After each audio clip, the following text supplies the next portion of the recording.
Hey, this is Mike from Proactive, and you're listening to the Building Bite podcast. Tune in as we spotlight SVP of Construction Casualty, Alexis Bradshaw of Marsh in New York City. Today's topic is how to identify and rectify bad contract language. For more information on this episode and others, check out the Building Bite at www.buildwithproactive.com. Welcome to the Building Bite podcast, a podcast for construction contractors, owners, and insurance professionals, where you can hear from the experts about key topics to help you be successful. I'm Chris Epps, one of the show's hosts and a senior director at Proactive, and I'm joined here with my co-host, Mike Diercksen, our senior consultant of innovation and content solutions. Today, we're taking a bite out of insurance with our guest, an expert within the insurance industry, Alexis Bradshaw. Alexis is a senior VP of Construction Casualty at Marsh in New York. Alexis, how are you today? Very good, thank you. How you doing? Doing great. Mike, how about yourself? I'm doing great, Chris. Really excited to speak with Alexis today and kick this off. Absolutely. Looking forward to it. Today, we're taking a deep dive into the topic, how to identify and rectify bad contract language. And it's so great to have you on our show today, Alexis. But before we dive into our main topic, can you tell us a little bit about yourself and your background and kind of how you got to the position where you are now? Yes, very happy to. It's not the most straightforward path, so I'll try to keep it short and sweet. I was a political science major in undergrad, graduated during the, financial crisis, got into politics. Actually, I was a campaign finance consultant raising money, in 2009. So that was interesting times. Actually started to work with AECOM, was a big donor to some of the campaigns and nonprofit organizations that I had been working with.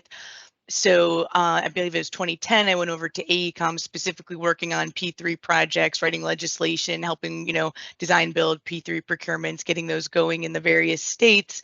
And while at AECOM, I actually started a coalition that was looking to get private activity bond legislation passed. A bunch of, contractors, even insurance companies joined the coalition. It was a great cause to, get some legislation passed to build social infrastructure projects in the country. That was my introduction to insurance. And then in 2016, Joe Charzenko and Al Marquis of Construction Risk Partners convinced me that all I did was read contracts anyway, so I might as well come over to the insurance side of construction and infrastructure, and spent a good 3.5 years with those guys. It's a great team there. Then I went on to Willis, did some liability broking for a year before I came to Marsh to project manage some very large P3 projects, actually. So coming full circle, doing P3s on the insurance side, and now I'm sort of going back into that casualty broking role, and I'm on the the casualty broking team at Marsh, but fully dedicated to construction. An interesting journey, like you said, Alexis, and I'm curious, from political fundraising to the construction industry via the broker side of things, what was it that drew you over here? I know you said you're like, hey, you're reading contracts anyway, you might as well come on this side. But what was it about that maybe pulled you over, but also kept you here? Well, I think, it was interesting. I was certainly working at, one of the world's largest engineering firms, and I was not an engineer. And I thought, this was a way to really be the subject matter expert a bit more so in what I was doing. And, they convinced me that it was a way to really stay close to construction, because I really do love the construction industry. I think the risks that owners and contractors take is impressive. And, to help them manage those risks was actually like an exciting proposition. But to work in infrastructure and construction generally, I think no matter how you touch it, is a great career. It enhances people's lives. It's something you can see. It's a tangible asset. I think it's just a fulfilling career in general, however you can touch construction. But I actually did feel like coming into the insurance side was a way I've been able to contribute a bit more directly. So, yeah, that's excellent. And I've heard several times over. I know my father works in the construction industry. And there seems to be a theme that is something tangible about building something, and you can point to it and say, hey, I worked on that project, or I was a part of that team, and there's something really rewarding about that. So as we're diving in, though, what we're focusing on here today is bad contract language, which I find really interesting because very exciting topic. it can trip you up, right? And so from your position as a broker, Alexis, what are you seeing with these contracts? What's it about those contracts that's making you passionate about rectifying the situation? So I am very passionate about this, and I'll start off by saying that as a broker, I am not a lawyer. The part of the bad contract language we're referring to here is the language that makes it into the insurance clause, the insurance exhibit, the specification. Most contracts have two parts. You have your clause, and then you have your actual exhibit or spec. And so we're kind of focused today for this talk on the language that makes its way into those pieces of the contract. And it's so important that brokers are familiar with the contract in their entirety. And there's a lot of other places brokers can be helpful. Your risk team, your broker can help opine, force majeure, other things. But for the sake of Marsh not being upset with me, I will be clear that we're only redlining. We're really only editing the language in the insurance clauses. And to level set, we appreciate that the rest of the contract is sort of the most important thing. You got to get the technical scope right. There's so much to get right. I appreciate how that is the bulk of the time, but I think what I want to emphasize here today in this talk is how important and how helpful it can be to get your risk team, your broking team, utilized upfront, let them see this language, let them review it. And the reason I'm so passionate about it is because I do think having that chance to review can save so many problems later on. And that's really what it's about, saving time, saving money, saving effort later on. A little bit more upfront, I think, can really pay dividends because, you typically see the most common thing I see happen is we're just rushing to get this contract done. We're trying to finalize it. Oh, shoot, no one looked at the insurance. Send it to the broker, send it to the risk manager. They have like an hour to review it. And, when things are rushed, it's not always the best work product. And, at other times, innocently enough, you see folks say, oh, it's a small project. It's a simple job. We've done this a million times. We've done this with this owner or this contractor. And so they don't feel it needs to be reviewed at all. And you just execute. And those can be, particularly difficult to unwind if the wrong language made it into the wrong contract. And then the other thing I see pretty commonly is that the insurance, sort of was reviewed. Maybe it was negotiated a bit while doing this contract, but perhaps not with the right parties. And while the lawyers are going to own every other clause in that contract, not every law firm is really versed on what makes a good insurance clause. And I would argue that bringing your broking team in, they can help make sure the language is commercially viable. Are those terms still available in the market? They can also help make sure the intent of the language is very clear. Who really needs to be named insured? Who can be an additional insured? Okay, you're buying a wrap product. Are we covering first tier subs? Or are we covering every tier of subcontractor? Who's paying deductibles?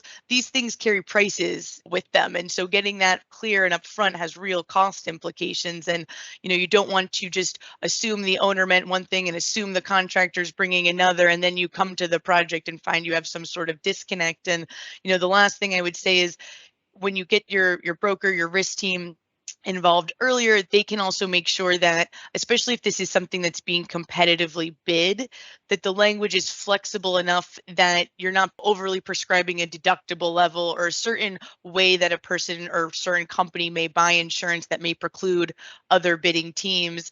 And then on the flip side, if this is a one-on-one negotiations, perhaps you can get much more specific language in there to be very certain about the exact program and structure that will be brought to a given project because you've talked with the contractor and the owner and you understand how they individually buy insurance and what can make sense for this. So that's sort of my pitch to bring brokers in because there's making sure things are clear, commercially viable, and make sense for the project is all stuff that can be helpful. Yeah, you raised some great points there, Alexis, and always great to get a couple of extra sets of eyes on that language. I think everybody in our industry has seen sometimes even starting out with the best of intentions, the more you try to clarify something, the worse it gets. And it really goes both ways. And I don't mean to interrupt, but there's one point I realized I forgot to mention because the other thing you see sometimes, best of intentions, right? So people put in these contracts, no deductible larger than X, or everything must be project specific and dedicated. And again, you're trying to protect your client. That all sounds like great language, but maybe you've added an exorbitant cost because professional liability, you need a pretty large deductible on some of those policies these days. And maybe that's very different than what you're carrying on your general liability. And the project specific requests we see again, always very well intentioned, but maybe the cyber shouldn't be project specific. Are you creating a network for that project, or do you want them to bring their corporate program that they're actually exposing your project from? And same with auto and work comp. I can't tell you the amount of times a project company has no employees. They've seconded them to a joint venture from a parent company, but the contract said the joint venture needed a comp policy. So you're placing just an if any comp policy just to meet the contract requirements. So, again, it's best of intentions, but I think that's when getting your broker involved can help clarify and drill down on some of these issues. Absolutely. And that's what we see. We see a lot of these issues are kind of self-inflicted through poor or ambiguous contract language or inapplicable contract language. And especially with the magnitude of projects that you're working on, maybe you could give us an example or two of, where you saw a real world disconnect on a contract language or policy language that disrupted a project. No need to name names or companies implicate the guilty. We'll keep it vague. We'll keep it quite vague. I could come up with many, unfortunately, again, why I'm quite passionate about the topic, but one that I wanted to actually give, which I thought was interesting. This is a very large client of ours, one of the largest contractors, very large, one of the largest contractors in North America. They're very sophisticated, run a wonderful risk management operation, and just had kind of it was a unique scenario. They bid a lot of work in a particular state. A certain owner asked them to bid a job for a different agency, an agency they haven't typically worked for, but it's a type of work they do. It was arguably just much smaller than they're used to and wouldn't have been something they would have normally pursued, but sort of as a favor to this owner that they work for all the time, they said, we will put in a bid for this work. But of course, that was a bit of a rushed bid. It was quite a small job by their typical standards. And to his credit, the person running the bid thought, I'm not going to need project-specific insurance. They're very familiar with needing project-specific insurance and coming to brokers and getting all of that feedback. And they said, we're rushing. We'll just carry the price to use our corporate program because this is very small and this fits in there. And, ostensibly no problem whatsoever. But the project did fit in the corporate program. That was a fine price to carry in the bid. But this owner has standard language in their contracts that deductibles, couldn't be over 50 or 100 grand or something just smaller than what this entity carried in their corporate structure because they bought quite a lot of insurance. They had, a more sizable deductible so they could buy efficiently. Again, this is a benefit and cost that an owner can reap from the way a contractor buys insurance if you leave the contract flexible enough or if you can provide the feedback during the bid process. And so unfortunately, what happened was, it being a new owner and it, not being a place, it was sort of public entity work, a place where we could really negotiate much after award. We had to buy one project specific policy to meet a deductible requirement that we couldn't. And it was already a small job and it wasn't the end of the world, but we were eating into some profits we were already not trying to eat into on that one. So anytime you really are doing something, maybe whether it is really large or even smaller, but if it's not what you're typically doing, it might require some extra thought, just extra time, extra run by the risk management team. There is another example I wanted to share because I see it on multi-billion-dollar projects. I have a multi-billion-dollar plus project right now that we see this on, and I also found it on a $10 million job last week. So this problem is everywhere, and it's around the limits you intend subcontractors to carry. So these contracts are typically written for the general contractor to carry a certain size of liability limits, of cyber, of professional, bring builders risk, et cetera. So to make sure that gets flowed down properly in contracts can be a bit onerous. I argue that you really should be writing in the insurance specification different buckets of limits that subs of different, risk exposures need to carry. Now there's lots of great products out there for pollution liability wrap, general liability wrap, builder's risk. There's times when you can cover all parties. However, you still need to be, somewhat prescriptive as to what they're carrying for their offsite coverages. And in New York, we don't always put demo in a wrap-up, and maybe you don't have some other small consultant in the wrap-up either, and they're going to need to bring very different types of insurance. That one guy might need a lot of general liability, while that other small consultant might need a decent amount of professional liability. And so while it does take a bit more time up front, I was consulting with a public sector owner, and I wrote into the insurance specification, contractors of this tier with this contract size must bring this size of limit for these types of policies. And again, it's more prescriptive, but I will argue that it saves time on the back end when all of the contractors are bidding and they have a million questions. Oh, I'm compliant with this limit, I'm uncompliant with this limit. And you're kind of creating a bunch of questions that you almost knew you were certainly going to have. And so why not avoid that, make the specification something more achievable up front. And then if you have some smaller firms and other folks who need exceptions, you can tackle those, but that's going to be a handful of questions versus hundreds if you're on a big job with 100, 200 subcontractors. And then I think, sorry, I have one more example I was going to speak to here. Oh yeah, so speaking of wrap-ups, excuse me, this was the other, recent example that was pretty fun. We had a large owner, a large contractor, big design build job, couple $100 million, and they needed some language to help clarify around the wrap up, right? Everyone's kind of a named insured. It's this project specific policy. And so we did, to their credit, they did involve their risk team, ourselves. We came together, we provided some language for the wrap up, and we sort of said, keep us posted on the final. There were still a lot of other red lines, things to be negotiated, particularly around the professional liability. So, of course, lo and behold, we got to rush. We got to get on site. Oh, we signed the contract. Here's the final copy. Can you guys take a look? Do we have any trouble with this? And no, we didn't have any trouble meeting the requirements, but all of a sudden, somehow, some of the language from the general liability wrap-up had made its way into the professional specification. And sort of long story short, it was basically asking for a professional wrap, which doesn't, really exist. You have insured versus insured exclusions on professional liability. That's not even a situation you want, most likely. And so we had intended to buy project specific at the AE level, but not at the contractor level or the owner level. And it just was essentially going to force the project to buy much more in dedicated professional liability limit than was needed, which is incredibly expensive right now. And so we did ultimately get this reworked back out, and we're buying the original insurance plan that was intended. But again, this just added about 4 days of going back and forth on, no, we're not trying to get out of something from the contract. We're trying to go back to the original, again, intent. What was the intent? We wanted the AE to have dedicated limits, and then we wanted some excess on top. It didn't actually have to be dedicated. So, just really sitting down with the owner and saying, what is it you're looking for? Where are your concerns? And let's do this in a cost-effective way. So those are a few recent examples where, if we had just flushed a few more things out up front, I really do think they would have saved a lot of time and or money on the back end. Alexis, it doesn't matter who we speak to on the podcast.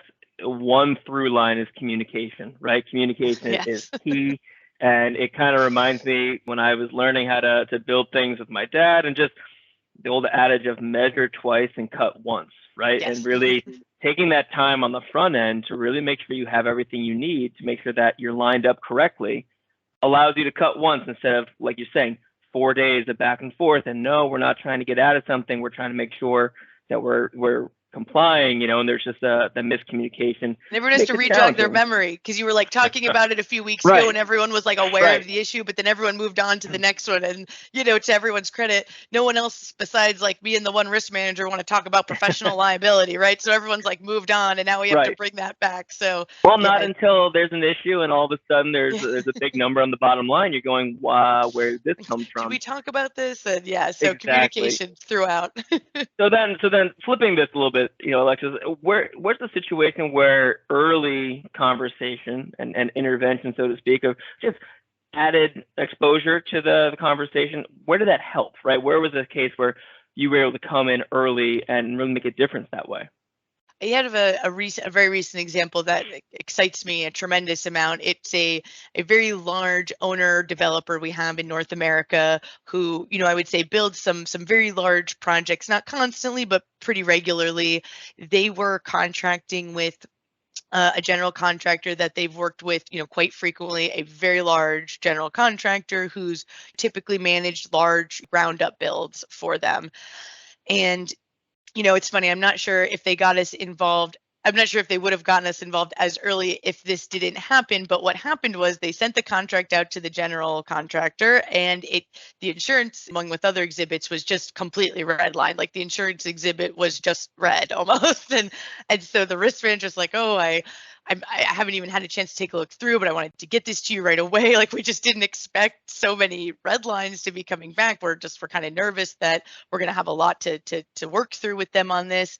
And so, I sort of popped it open and was looking through and realized that whoever drafted the contract, and it wasn't the risk manager who said, this is the very first draft of this thing, right? So we were really early on this, which is what really helped. And we basically said, listen, they took this from a project that's a few years old already and was literally a ground up multi-$100 million build.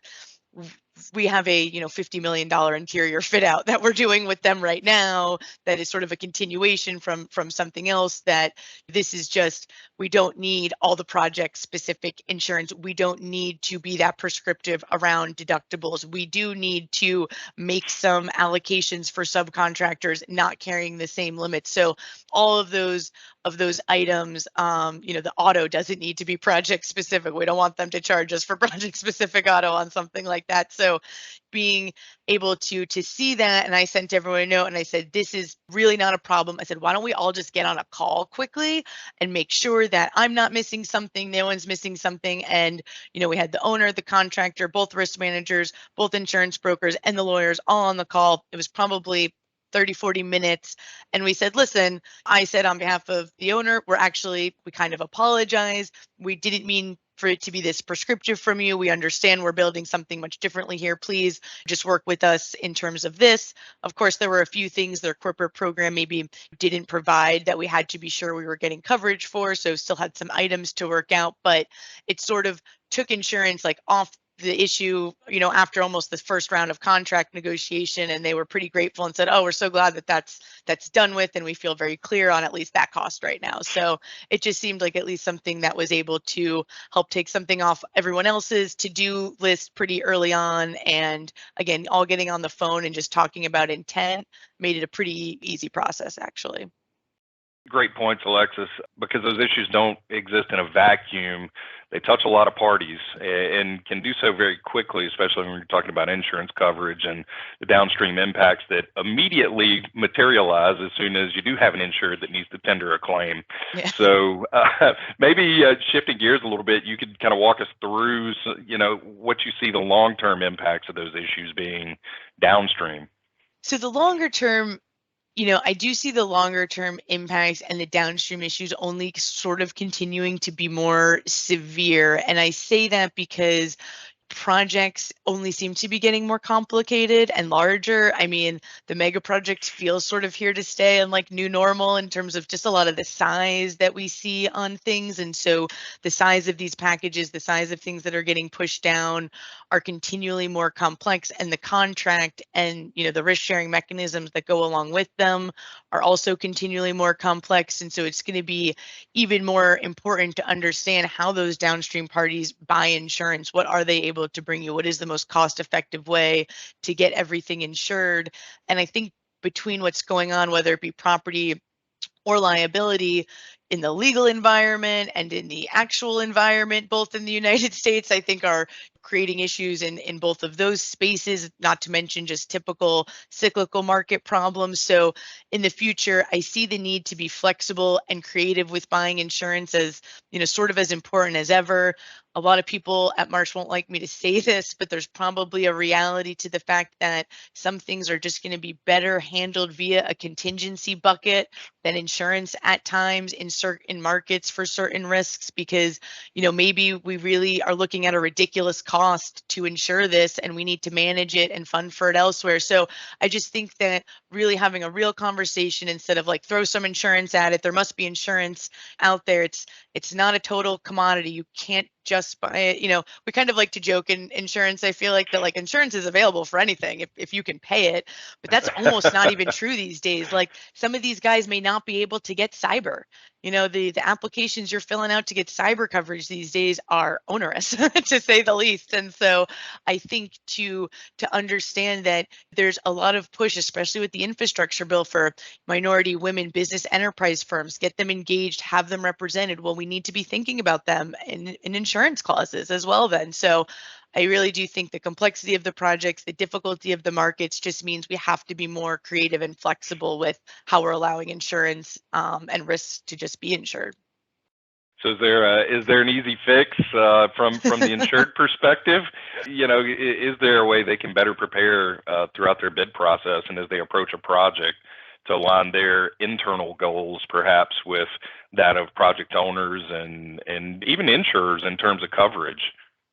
I do think that, sort of to one of the points I've been harping on is just get your broker and your risk team involved in reviewing those insurance clauses. So at least they can flag the questions to ask, especially if this is a bid process. You have time to clarify, right? So let's get the questions in so that you are carrying at least the right cost in the bid. I will say something I see as a bigger issue going forward is the ability to, as a broker, probably one of the toughest things we have to do is provide prices with minimal information for bids that may happen in a year or 5 years, right? And so that is very tough to do. But at least if I definitely need project specific, maybe I can use a corporate program, or I'm going to have an issue buying this type of insurance. Let me see if there's another solution out there or something we can do in the contract. At least you're starting to talk about these things because, again, some of the solutions may not be the simplest. Some of them may take some time, and at least you've raised them early on, again, especially in a bid phase, to say, is the owner even open to this? Would this make this not affordable for me if they're not going to relent on, maybe some deductible language or something like that. So again, utilizing the broker and getting them a full copy of the contract. Maybe because of my background, it's a pet peeve to me when I get sent an insurance exhibit and I'm told to review because, my No first context. question is, what are we building? Who is this with? Where is it located? When are we doing it? What is the cost? I will have a litany of questions for you before I'm going to give you any feedback on that insurance exhibit. And half of them I can answer myself from the contract. And so giving brokers enough time to either fully review the contract or at least spending some time with them to walk them through the risks. What risks are you keeping and things like that, I think is at least a way to try to prepare as best as possible. All coming back to communication again, Mike. Yes. You're right. We get that common theme. It's a lot of people you got to speak to these days. There's always so many people involved, especially on these big projects. So I'm like, true. I overly CC. If anything, I'm sorry for the email, but you can delete it, Well, and even just saying, like, in the thread of communication there, giving the whole picture, giving all the context, right? That's important to do. So it's not even just about communicating, it's good, effective communication as well. So, and also, sorry, just to touch on that, because some things too, you might very well have coverage for or be able to have coverage for, but you needed to disclose it, right? So you're doing a wrap up and the whole site's here, but you have this dedicated offsite, you can get that probably. But again, we just have to communicate these things. What does the project need and what are we placing? So. Exactly. So Alexis, I think this is a good moment to transition, right? So within our podcast, we always like to give our audience 3 main takeaways. So I feel like we're coming to that point here. What would you say would be the big 3 takeaways for our audience listening today? So my overarching takeaway is to utilize, risk managers, insurance brokers in the drafting, reviewing, editing of the insurance clause. And the 3 reasons really why I would say are: 1, we can't assume that the clause is good. We can't assume that there's no bad contract language in there, or even that there's something you don't want to negotiate because maybe there's just a better way that you have to buy something or to bring something, to bear for the project. And so just don't assume the insurance clause is accurate, or even anything that couldn't be approved upon. I would also say, to the point we were just making, get your broker, your risk team, a full copy of this contract. Make sure they understand the full scope of work everywhere you're going to be, so that they can provide you the best feedback and the most robust insurance program for the project. And then lastly, sort of the point we touched on was involve the brokers and the risk teams so that when either drafting or redlining these clauses, the intent is clear.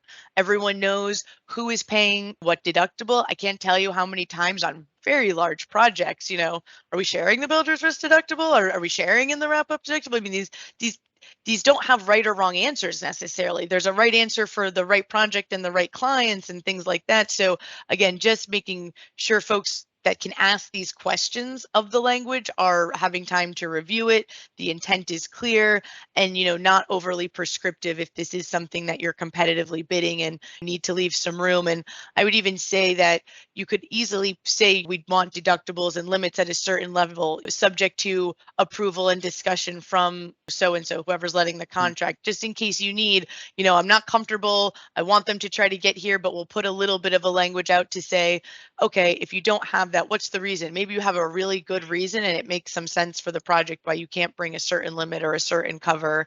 And so a clear intent and be flexible when drafting them. Excellent. Yeah. And the other thing we always like to do is an action. So if you were to start this process, if you were an insured or a broker or an owner listening today, and you're thinking to yourself, okay, where do I start with this? What's the first thing I can do? What's a tangible thing, maybe in a process-wise or just communicating-wise? What would you advise them to start moving down this path? So myself and some other brokers might dislike this, but I would say take a look at all the contracts you have out there, anything you're thinking about, and make sure your broker, your risk team, they have reviewed it, right? If you have a contract where maybe you only sent the insurance spec, or maybe you thought it looked pretty innocuous or benign and you were just going to move forward with it, maybe take a minute and just ask someone to review. And I think doing that up front, it can be a very quick and easy thing to, again, hopefully avoid some of the bad language that creates the delays and cost problems on the back end. Yeah. Be deliberate, right? Be precise. Make yes. sure you answer the question. There's no gray area left. Right. And then the earlier, again, that you're doing that, you have more time to kind of get through those questions and weed through the answers and figure out what is needed. Because again, that's sort of the issue with, we get the insurance clause at the end. They're like, oh, we need to execute the contract and get this guy on site. It's like, okay, well, in an hour, this looks okay. But if you gave me even a day or a week, I might have found some ways to improve this. So I would say the first thing you could do right now, if you have a project coming, if it's even just in draft form, if you feel it's far off, but you could get it to your broker to take a look at and say, is there any way you can improve this? Is there something you can do to make this more cost effective to buy the insurance for this? That would be something you could probably do right now and see how it could help the project. Sounds like that getting in early and being able to spend that time presents a tremendous opportunity, but probably also a challenge. And I guess along those lines, is that your biggest challenge, or what would you say is your biggest challenge day to day right now? I do think finding the time to do things as thoroughly as I would like to do them is certainly my challenge, being someone who comes from a contract reading, proposal writing world. I really don't like to rush through things. You can miss things, but that is certainly my biggest challenge. As I'm asking for everything to be sent over and reviewed, I will admit it's not the easiest thing to always find time for, but that's why when it's not the last minute request and you might not get the full review, because in a day, who knows what the schedule looks like. But if you can give someone a week, then hopefully they can get to that in a substantive way and review it meaningfully. So yeah, I think having turnaround time is always the challenge. But again, bring them in early so we can have a chance at that. Yeah. Well, and Alexis, I was so ecstatic to have you on today because your background is very, very unique. And I was very excited to ask you this question because your background is just, it's so different from a lot of people coming into the insurance industry and the construction industry than a lot of what we see. But given that, what is it that gets you the most excited and energized about the construction insurance industry and construction industry as a whole these days?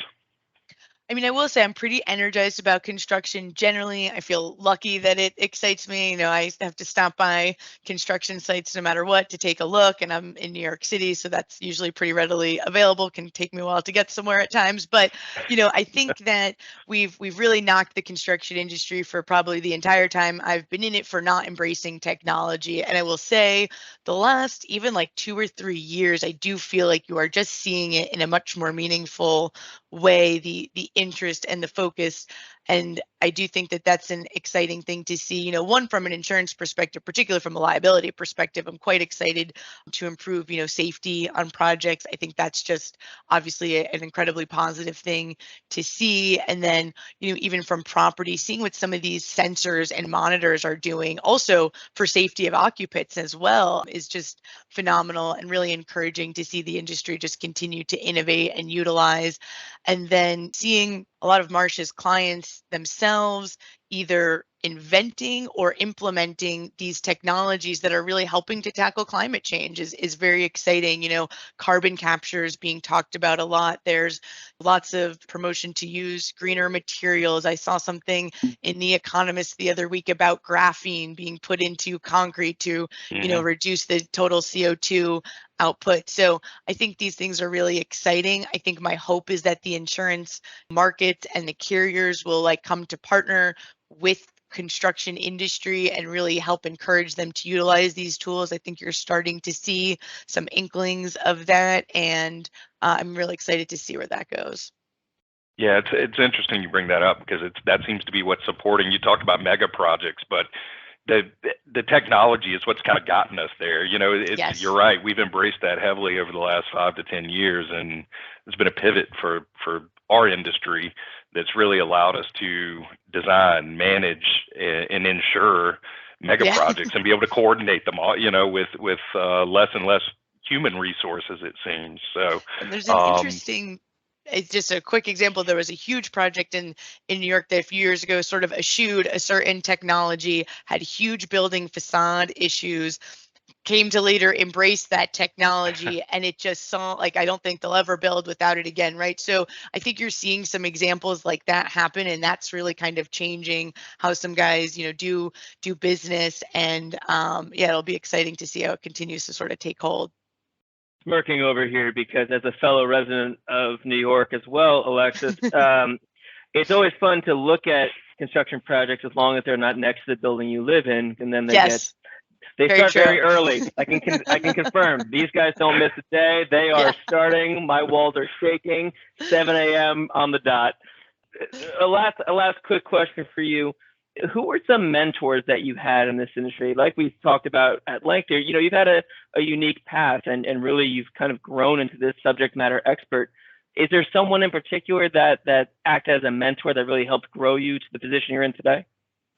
I have to say Joe Charzanko is my insurance mentor. He was kind enough to have CRP join my coalition back when I was at AECOM. He's the one, along with Al Marquis, who really sort of introduced me to the insurance industry and to CRP. So I give them all the credit in the world for bringing me into insurance. I don't think anyone else could have. I was in grad school for something entirely different at the time. So they really did quite a good job. And, since I've been worked with JLT and Marsh, Richard Gurney, who runs our, global construction practice, is a wonderful mentor. He has tremendous experience. He comes from the claims side, so he's been very helpful.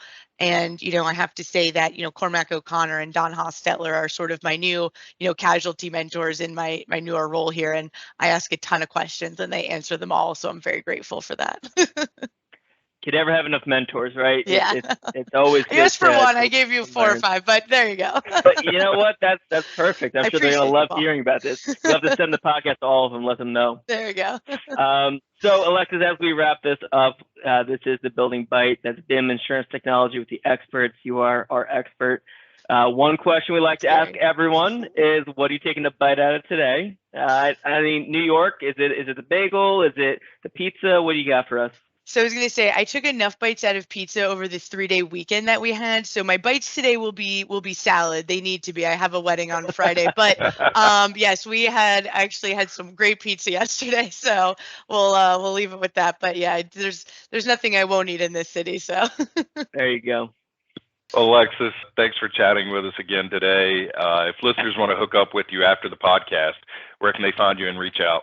Yes, so my actual only social media happens to be LinkedIn. So, please feel free to reach out on there, message or whatever works. All right. Well, thank you again. We definitely appreciate the time and look forward to speaking with you again and seeing what you're doing next time we get the opportunity to chat. Really appreciate your time, guys. It's been a real pleasure. Thanks so much for having me. Thank you for listening to The Building Bite. This podcast has been brought to you by Proactive. Check us out on thebuildingbite.com, where you can subscribe to our newsletter and follow us on social media for all future The Building Bite news and updates. You can also find us on your favorite apps, including Apple and Google Podcasts, Spotify, Stitcher, TuneIn, and Amazon. If you have ideas for episode topics that we should cover on the show, or you know somebody who would be a perfect guest, let us know at connect@thebuildingbite.com.